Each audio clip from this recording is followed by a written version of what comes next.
Hello, magandang gabi. Sige, itutuloy ko. Tutuloy ko na lang to. Si Ma'am Hybrid Aswang.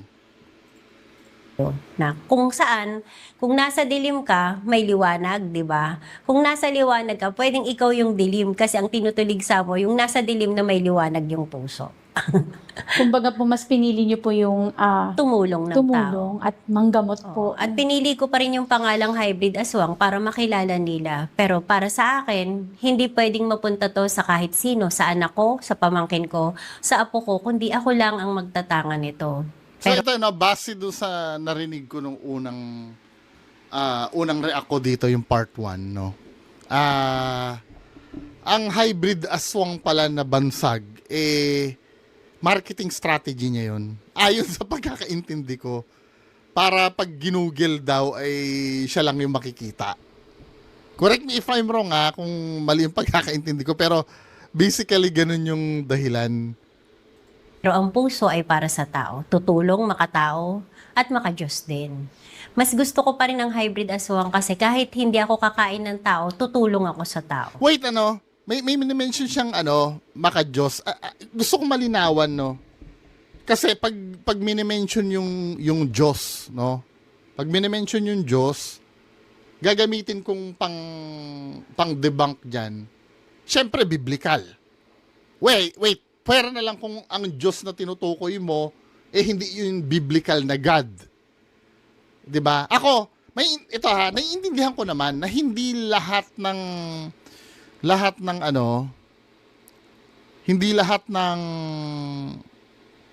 faith ay hindi lahat ng faith sa Bible nagbe-base. Naiintindihan ko 'yon. Pero if ever man na halimbawa may isang albularyo na nagde-declare na yung power niya ay galing sa Diyos. At yung Diyos na tinutukoy niya ay biblical God. Sino ba yung biblical God? Yung si Yahweh, yun nababasa natin sa Bible, yun ba yung tinutukoy niya? Kailangan malinaw muna kung anong Diyos yung tinutukoy. Kasi kasi pagka ang power ay galing sa gabay, hindi naman kasi biblical yun So hindi natin pwedeng ipang-debunk dun yung Bible. Para malinaw lang tayo Kasi baka mamaya may magsabi, bakit Bible ang pagbabasihan mo? Bakit yung Kasi may ibang tao na hindi naman galing daw sa Diyos yung power. Galing daw sa gabay. O hindi biblical yun. Hindi applicable doon yung teaching ng Bible. O halimbawa, yung power niya ay galing sa alien. Hindi mo pwedeng gamitin ng Bible doon. Pero kapag ang manggagamot ay nagdideklara na galing kay Jesus ang power ko, ibinigay ni Jesus. 'Di ba? Meaning, biblical yung power niya. Doon natin gagamitin ng Bible. Para maliwanag tayo. Ngayon, may minimension siyang Diyos doon Gusto kong maliwanagan, ano bang Diyos yun? Yung sinasabi niya. Kasi kung biblical, may mga pamantayan ang Bible tungkol sa mga manggagamot, doon sa mga binigyan ng kakayahan. Mamaya, pag na-mention niya, tatalakayin natin. Doon sa una kasi, may na-mention kasi siyang doon. May na-mention kasi siya na yung nagpapabayad at yung donasyon. Yung pagpapabayad kasi, mahigpit talagang ipinagbabawal yan ng Diyos. Doon sa pagbinigyan ka ng power na gumaling, 'di ba? Basahin natin ang Mateo 10:8 ba? Sabi dito, i-zoom ko lang Mangagpagaling kayo ng may sakit, mangagpabangon kayo ng mga patay, mangaglinis kayo ng mga ketong, mangagpalabas kayo ng mga demonyo. Tinanggap nyong walang bayad ay ibigay nyong walang bayad. Lipat tayo sa magandang balita Biblia. Pagalingin ninyo ang may sakit at buhayin ang mga patay. Pagalingin at linisin nyo ang mga may ketong at palayasin ang mga demonyo. Yamang tumanggap kayo ng walang bayad, magbigay naman kayo ng walang bayad. 'Di ba? Pero dito sa unang translation, tinanggap nyo, ibig sabihin yun yung power eh. Tinanggap mo yun na walang bayad. Ibigay mo yun na walang bayad. Now, may mga sinasabi kasi siya doon na na hindi, kailangan pa kasi may mga sangkap daw yun. Siyempre, kailangan daw mabuhay ng manggagamot. Pinagbilin, wag bayaran eh. Kasi faith healing yun eh. Ano ba ang meaning ng faith? Ayan o. Ito ang pinakamaganda. Ang meaning ng faith means having trust in God. So, nagfe-faith healing kayo, no? Kung biblical God yung sinasabi nyo na nagbigay ng power niyan, hindi kayo pababayaan ng Diyos. Magkaroon din kayo ng faith. Kahit na palabas ka ng palabas ng pera, di ba? Kahit kailangan mo mabuhay, hindi ka pababayaan ng Diyos. Kung totoo yung power mo na binigay ng Diyos, hindi ka mangangamba kung saan ka kukuha ng kakainin mo. Kasi iyan ang kadalasan dahilan eh. 'Di ba? Iyan ang kadalasan dahilan kasi na paano mabubuhay 'yon kung hindi magpapabayad? Eh sinabi nga wag magpabayad eh. No? Ultimong si Jesus Christ nga, alam mo kung paano nagkaroon ng pera? Nagtrabaho nga yan bilang karpintero eh. Pakinggan natin yung yung Marcos 6:3. Oh. Kasi dito, mga men, kung iintindihin nyo, no, Marcos 6, mag-start tayo sa Marcos 6. Ito. Sabi dito,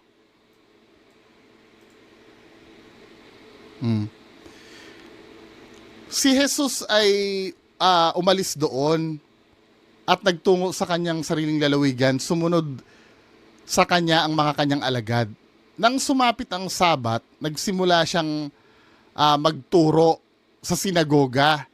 Ang marami nakarinig ay nang gilalas. So bilib na bilib sila kay Jesus Christ. Sinasabi nila, saan kinuha ng taong ito ang mga bagay? At ano itong karunungan na ibinigay sa kanya na maging ang ganitong himala ay ginagawa ng mga kamay niya? Nagtataka yung mga tao. Kasi sabi dito sa verse 3, hindi ba ito ang karpintero, ang anak ni Maria at kapatid ni na Santiago? Kilalang kilala siya doon na karpintero kasi. Nagtataka sila na bakit may ganong wisdom si Jesus Christ. So meaning, nagtatrabaho si Jesus Christ bilang karpintero. Yun ang alam ng mga tao na na hanap buhay noon. Ultimong si Jesus Christ, na anak na mismo ng Diyos, hindi nagpabayad. Now, yung sa donasyon naman, hindi naman kami nagpapabayad. Yung sa amin naman ay donasyon. 'Di ba? Hindi pa rin. Kapag ikaw ay namumuwersa ka na magbigay ng donasyon, donasyon lang po, donasyon. Ito yung box o donasyon, nagpapabayad ka pa rin nun. Ang tunay na donasyon, wala kang sinasabi ng kahit kusang magbibigay sa'yo yung tao. Hindi ka magpaparinig. Katulad nung pagpapalipad namin, nagpaparinig kami nun eh. 'Di ba? Pero hindi naman kami mga faith healer. Hindi ka dapat magparinig. Dapat kusa yun sa tao na nakikita, ay kawawa naman itong manggagamot na to, no? Marami siya natutulungan. O ito nga, bigyan ko siya. Galing sa puso ng tao. Hindi yung sasabihin nyo na, oy, donasyon lang po ha, donasyon lang. Kusang loob lang po ha. Once na nagpahiwatig kayo na kailangan nyo ng donasyon, hindi na kusang loob yon. Inutusan nyo na yung mga tao. Ngayon, ang hirap naman nun. Talaga, mahirap talaga maglingkod sa Diyos. Kaya yung mga naglilingkod sa Diyos, sobrang paghihirap ang dinadanas nila. Ang reward nila nandun sa kabilang buhay. Wala dito. Nag-edit kasi ako ng video. May napipredict na ako itatanong. May mga pilosopo magsasabi, paano yung mga doktor naniningil? 'Di ba, wag daw maningil? O seryoso, nung ganito ginagamit nagtanong, ba't daw yung mga doktor gumagamot, naniningil? Yung mga doktor kasi nag-aaral yun. Hindi naman nila nakuhang libre yung yung pagdodoktor nila eh. Nagbayad yun. Kaya hindi naman masama na pagkakitaan niya yung pinuhunanan niya. 'Di ba? Ay hindi, paano yung scholar? 'Di ba? May mga doktor na scholar. Kahit na scholar 'yon, yung nagpa-scholar doon, may cost din 'yon. Yung pagpasok niya sa school, may cost din 'yon. 'Di ba? Wag tayong matigas ang ulo. Naiintindihan nyo na mga kababayan ko? Kaya kung pag sinasabi nila, ang power nila ay galing sa Diyos, no? Dapat sundin yung nasa Bible kung biblical God yung pinag-uusapan. Now, kung ang sinasabi niyan Diyos ay hindi yung biblical God, hindi natin pwedeng i-apply yung teaching ng Bible. Kasi may mga albularyo kasi na yung power daw ay galing sa gabay, no? Ayoko naman basagin yung paniniwala nila tungkol doon. Malay mo, totoo naman yon. Yung galing sa gabay or galing sa alien, etc. Hindi natin pero pag biblical God ang pinag-uusapan natin, gagamit tayo ng Bible. Kasi lahat ng mga information regarding kay Jesus Christ, kay Yahweh, sa Bible natin mababasa. Well, na-mention naman siya sa Quran, di ba? Pero yung talagang konteksto ng pagiging Diyos niya, nasa Bible natin mababasa at lahat ng utos niya nandoon. Ngayon, kung matigas ang ulo mo, magpapalusot ka pa rin na kailangan ng bayad-bayad, bahala kayo sa buhay nyo. Ayon sa Bible, hindi kayo sa Diyos. Kung ganon. Inuulit ko ang sinasabi ko kung biblical God yung sinasabi niya. Pero kung hindi biblical God, hindi natin pwedeng i-apply yung mga sinabi ko kanina. Paano po ninyo na inherit po? Paano, namana nyo po ba ito or lahi po ba ito? Merong mga kamag-anak na nakikita kong aswang. Pero para sa akin, sa aming angkan, wala naman. Ako lang yung nakita ko na may kapangyarihan, may kakaiba sa dilim. May mga lolang na mayapa na merong kakayahan na ayaw kunin ng anak. Kinuha ko, pinag-aralan kong mabuti at gagamitin ko sa mabuti. At kung gagamitin ko sa masama, syempre para maging masaya ako kasi masyado akong kwela, masyado akong Jeprox. Alam ng teacher ko alam ng nursery teacher ko, elementary and high school, na meron akong kakayahan. And until now, may lumalapit sa akin para tulungan sila. O, di ba? ang kasi ganyan, pag nagdedeklara kasi na ganyan, kailangan talaga ng proof. Di ba? With all due respect kay hybrid aswang, no? Ayokong sabihin na fake ka. Pero, darating ang time na kailangan kang subukin. Biblical na naman yon, di ba? Ito kasi mamaya, minsan kasi, pagka may sinasabihan ako, testingin nga natin, hindi, bawal subukin. Ibig sabihin, minamak mo, no. Ang sabi kasi sa unang Juan, 4:2 hanggang 3, ito doon tayo, unang Juan 4, Tagalog. Sabi dito Bible mismo nagsabi nito, inuulit ko kung ang tinutukoy niya ay biblical God, ang sabi dito, basahin natin. Mga minamahal, huwag niyong paniwalaan ang bawat nagsasabing nasa kanila ang espiritu. Sa halip, subukin nyo sila upang malaman kung talagang mula sa Diyos ang espiritong nasa kanila. Sapagkat marami ng huwad na propeta sa mundong ito. Magandang balita yung Biblia na na ginamit natin. Pwede naman sa ibang salin yung ang dating Biblia, Ito naman sinabi sa ang dating Biblia. Para maliwanag tayo. Yung pinakaunang salin. Mga minamahal, huwag kayo magsipaniwala sa bawat espiritu. Kundi, subukin ang mga espiritu kung sila ay sa Diyos, sapagkat maraming magsisilitaw na bula ang propeta sa sanglibutan. Inutos ng Diyos na manubok o hindi? Kasi mamaya pagka nagduda ka at susubukan mo, magagalit Binabash, nambabash yan, hindi nirerespeto ang paniniwala ng iba. Bullshit! Sinabi niya, inutos niya para ma-make sure natin na talagang sa Diyos yan. Ngayon, kung hindi papasok dun sa mga criteria na nilabas ng biblical God, hindi galing sa Diyos ng Bible yan. 'Di ba? Isisingit ko uli, no? May magtatanong na naman diyan. Paano kayo bungo? Nag-ghost hunting kayo. 'Di ba bawal sumangguni sa sa espiritu? Sabi nga naman sa Bible, bawal yung pag-ghost hunting eh. Pati yung pagpe-perform ng mga necromancy o occultismo. 'Di ba? Isa lang sagot ko, di may impyerno kami. 'Di ba? Part ng part ng pagiging human ko na makasalanan. Hindi naman ako nagdideklara na ako ay sinugo ng Diyos para magpagaling. Ordinaryong tao lang ako. Kaya kung ultimong wag mong lapastanganin ang mga magulang mo, nagawa ko eh. 'Di ba? Ano pa 'yon? Nasa 10 utos pa 'yon.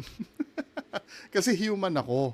Pero kung ikaw nagpapakilala ka na yung power mo ay galing sa Diyos at Diyos yung dapat alam mo ang mga hindi dapat ayon sa Diyos.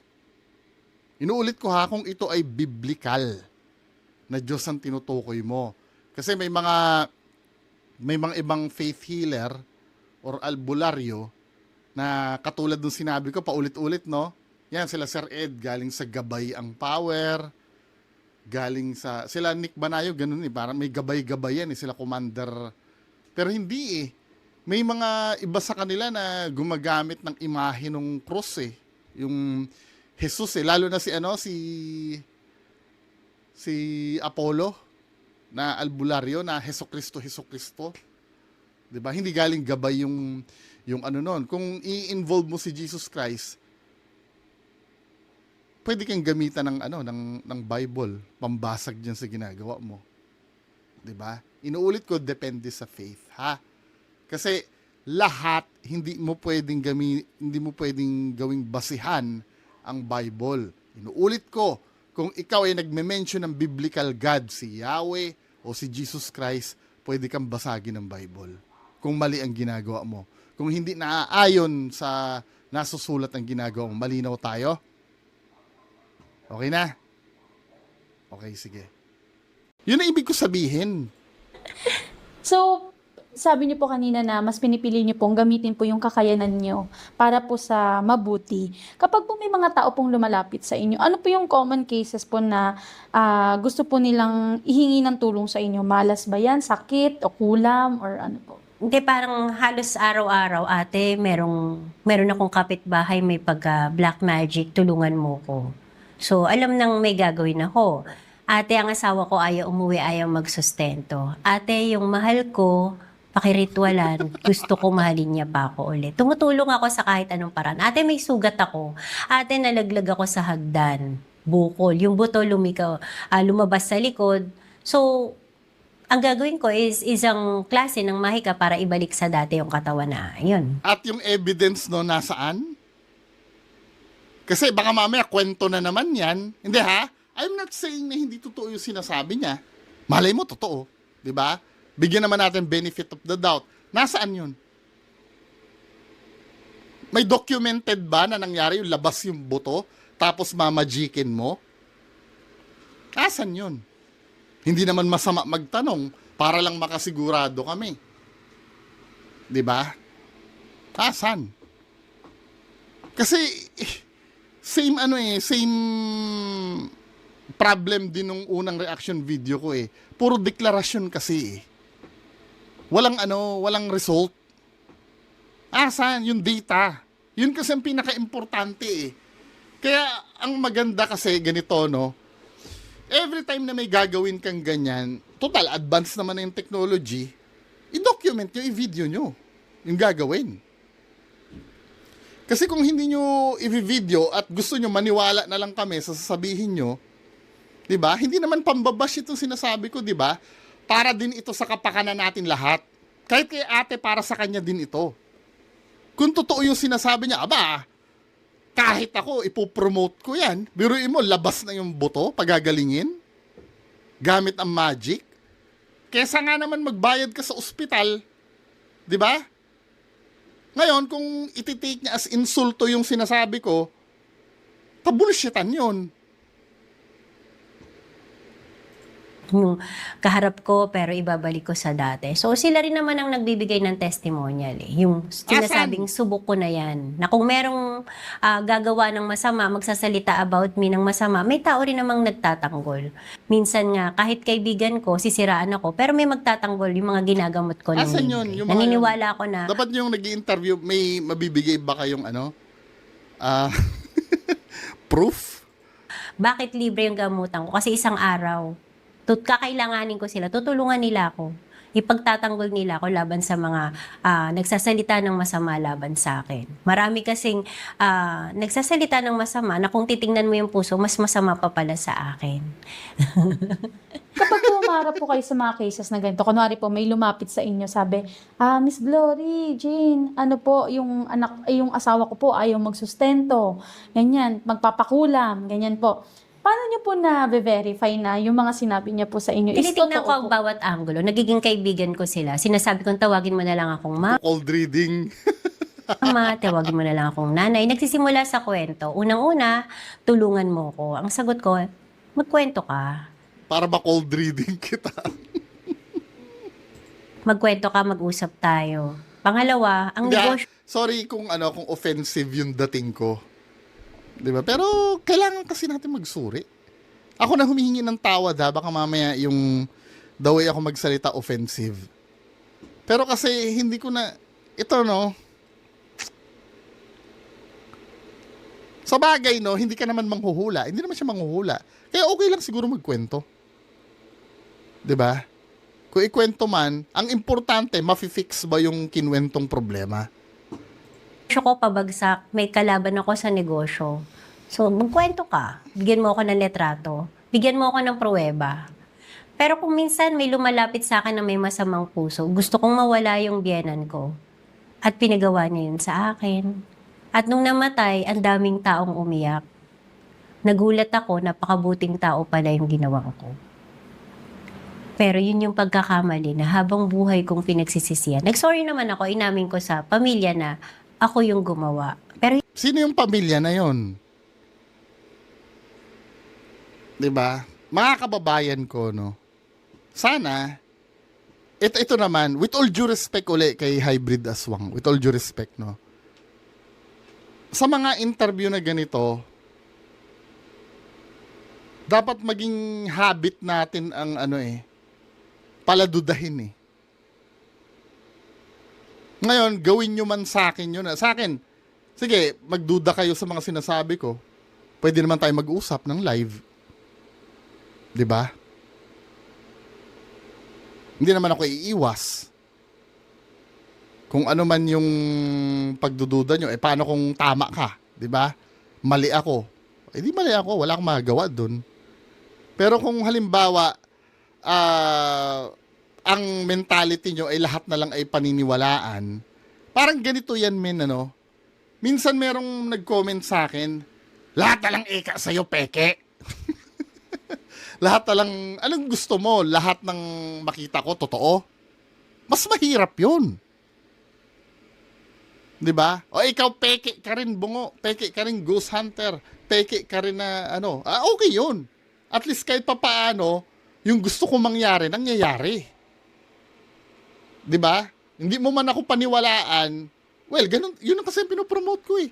Kahit minsan, nakakabwisit nga naman, binigyan mo na lahat ng proof. Tapos hindi pa rin maniwala sa'yo. Pero mas okay na yon kesa auto-paniwala. Yun kasi ang sakit ng Pinoy, auto-paniwala. Saka na lang magsusuri kapag naloko na sila. Yun ang dapat na baguhin sa atin eh. Every time na may makikita kayo na mga ganito, pag may nakita kayo mga bagay na ganyan, lagi kayo magtatanong, totoo ba to? Yung magsuri. Nagtataka naman ako, to be fair naman, yung mga nagagalit sa akin, nagsusuri din naman. Ang dami nilang tanong din sa akin na, bakit ikaw ika ganito? Bakit ikaw ika ganyan? Nagtataka lang ako Sa akin, ang galing nyo magsuri sa akin. Pero doon sa mga idol nyo, hindi nyo masuri ng ganyan. Katulad no, with all due respect kay Sir J. Costura, di ba? Mahiram muna kita na topic dito. Katulad ng mga fans ni Sir J. Costura, no? Ang dami magtatanong, paano mo masisiguro na alam mo na siya ay nagko-cold reading lang? Paano mo masisiguro na wala talaga siyang power? Ang galing nila magtanong, ano? Pero sila, hindi nila na-apply yun kay Sir J. Costura. Minsan, may halong pagtatampo, no? Ba't pag kay Sir J. Costura, naniwala agad kayo na wala kayong tanong? Pag sa akin, ang dami nyong kontra. Although na meron akong pinapakita sa inyo mga ebidensya, duda pa kayo sa akin. Huwag naman ganun. Na ako lang yung pagdududahan nyo. Diba? Dapat lahat pagdudahan nyo. Hindi daw sila nagagalit. Sinabi nila na baka oras na rin, hindi ka rin gumawa. Ramdam daw nila na wala Baka oras na rin. Hindi, so meaning walang epekto yung ginawa mo. kang ginawa. Mahal nila ako at naiintindihan nila ako. Pero yung nagpagawa, Bullshit doon, di ba? Kumulam ka tapos naiintindihan ka nila. Doon pa nga lang flawed na yung yung logic ng Sorry pero malalaman mo ikaw yung kumulam. Parang ganito, i-translate natin sa isang bagay na mauunawaan natin lahat. No? Hindi na lang kulam. Kunyari, ikaw yung hitman. Same concept lang naman eh. Inutusan ka ng mastermind para paslangin yung mahal nila sa buhay. 'Di ba? Parang gano'n sa'yo. Inutusan ka ng mastermind na kulamin yung part ka nung crime eh. Tapos i-expect mo may intindihan ka nila. Bullshit yun, men. Ang daming crack dito sa istorya na ginagawa ni ma'am. Pero at the end of the day, ayoko pa rin sabihin na naka-bullshit. Paano kung may ebidensya pala siya, no? Kaya lang, ang problema, dapat, every time na nagsasalita ka, may nakikita kami ebidensya. Or may nakikita kami na source mo. O for example, no? Meron akong ginamot, labas na yung buto. Minagic ko, gumaling, katulad yung sinabi mo kanina. Yun ay si Juan de la Cruz. Pwede nyo bisitahin ang Facebook page ni Juan de la Cruz at makikita nyo dun yung ginawa ko. Diba? Kahit ganun man lang sana eh. Pero wala. Merong ganito, merong ganyan. Ay, kahit ako, kaya ko sabihin yun eh. Alam mo ba na meron akong kaibigang kapre? Automatic, maniniwala kayo agad sa akin. Meron nga akong kaibigang duwende eh. Nakasama ko nga kahapon, nag-videoke kaming dalawa ng kaibigan kong duwende eh. Maniniwala agad kayo doon? Di ba, men? Sana naintindihan nyo, no? Ang pinopromote ko lang dito, magkaroon kayo ng critical thinking. Kasama na ako doon na pagdudahan nyo. Pero wag naman sana ako lang yung pagdududahan nyo, lahat ay tinanggap nyo. Nakakasakit naman ang damdamin yun. Di ba? Ako yung namumuti na ang mata dito, kakapresent sa inyo, kakapaliwanag sa inyo ng isang bagay, ako pa yung pagdududahan nyo. Parang ako pa yung malayo sa katotohanan. Pagpapatuloy pa ba natin? Sige na nga. ayaw nila dun. Nasuklaw sila. Kasi masama ang puso. So, ibig sabihin po, nakadepende rin po sa intensyon ng tao, sa puso. Oo. Sa puso Pero niya po. nagkaroon ng pagkakasabay. Oras niya na, sabay na yung kanyang manugang ay nagpagawa. Ayun. May mga cases po ba kayo na hindi na talaga siya kinaya or hindi nyo na po natulungan? Pag yung sinulid ng buhay, hindi mo na kayang dugtungan, bumibigay eh. Lalo na kung may sapi na ng elemento. Meron kasi na ang hibla ng buhay niya talagang iyon eh. May iba na pwede mo pang dugtungan pero may karma, may paniningil, may Hindi eh. Contradicting dun sa binasa natin last time, di ba? Inuutos nga ng Diyos eh. Magbuhay kayo ng mga patay eh. Dinidefy mismo nung inuutos mismo ng Diyos na binigay niya yung power niya na magpagaling. ide-defy mo yung ano, yung death. Kahit si Jesus Christ, ginawa yan eh.